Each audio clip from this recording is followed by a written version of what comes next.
భవిష్యత్ భావితరాల SC A B C D వర్గీకరణ ఎంఆర్పీఎస్ ఉద్యమం రాజ్యాంగ రిజర్వేషన్ ఫలాలు సామాజిక న్యాయం నెరవేరబోతున్న క్రమంలో నాయకులు మాట్లాడుతూ జూలై 7వ తేదీన ఎంఆర్పీఎస్ 3 దశాబ్దాలు పూర్తి చేసుకున్న సందర్భంగా మెదక్ జిల్లా కేంద్రంలో మాదిగ మరియు ఉపకులాల అనుబంధ సంఘాల నాయకులు కార్యకర్తలు మెదక్లో జరిగే ఎంఆర్పీఎస్ 30వ ఆవిర్భావ దినోత్సవాన్ని జెండా కార్యక్రమానికి ప్రతి గ్రామం నుంచి అలాగే ప్రతి మండలం నుంచి ప్రతి ఒక్క ఎంఆర్పీఎస్ మరియు అనుబంధ సంఘాల నాయకులు అధిక సంఖ్యలో పాల్గొని కార్యక్రమాన్ని విజయవంతం చేయాలని కోరడం జరిగింది। ఈ కార్యక్రమంలో మెదక్ జిల్లా ఎంఆర్పీఎస్ సీనియర్ నాయకులు షేకులు మాదిగ పరశురాములు మాదిగ మెదక్ జిల్లా అధ్యక్షులు యాదగిరి మాదిగ ఎంఆర్పీఎస్ మెదక్ జిల్లా working president Balaraju Madiga MRPS Medak జిల్లా ప్రధాన కార్యదర్శి రవి మాదిగ ఉపాధ్యక్షులు పరమేశ్ మాదిగ తదితరులు పాల్గొన్నారు। ఆదేశాల మేరకు జూలై 7 ఎంఆర్పీఎస్ జెండా పండుగ సంబరాలు జరుపుకోవాలని చెప్పి మరి పెద్దల ఆదేశాల మేరకు మరి ప్రతి గ్రామంలో మండలంలో ఈ జెండా పండుగలో జరుపుకోవడానికి ఏ విధంగా జరుపుకోవాలి, ఏ నాయకుడు ఏ కార్యకర్తలు ఏ విధంగా పనిచేయాలి, ఎవరు ఎక్కడ పనిచేయాలని చెప్పి ఉద్దేశంతో 2 రోజుల ముందు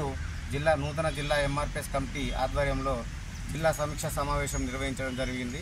మెదక్ జిల్లాలోని 21 మండలం 3 డివిజన్లకు సంబంధించిన కార్యకర్తలు నాయకులతో ఈ సమావేశం నిర్వహించడం జరిగింది। కాబట్టి ఇట్టి సమావేశంలో ఎవరు ఒక్కొక్క అభిప్రాయాల మేరకు మరి ఎంఆర్పీఎస్ జెండా పండుగ అంటే మెదక్ జిల్లాలో నూతన ఎంఆర్పీఎస్ జిల్లా కమిటీ ఆధ్వర్యంలో జరపబోతున్నామని చెప్పి తమరికి విజ్ఞప్తి చేస్తున్నాం। అందులో భాగంగానే మరి ఎంఆర్పీఎస్ జిల్లా కమిటీ నూతన జిల్లా కమిటీ ఆధ్వర్యంలో మారుమూల పల్లె ప్రాంతంలో కూడా ఎంఆర్పీఎస్ జెండా రెపరెపలాడబోతుంది। గ్రామాల నుంచి మొదలుకుంటే మండలాల నుంచి మొదలుకుంటే జిల్లా హెడ్ క్వార్టర్లో కూడా ఈసారి భారీ ఎత్తున మరి ఏ విధంగా మరిన్ని అప్డేట్స్ కోసం మా ఛానల్ని సబ్స్క్రైబ్ చేయండి।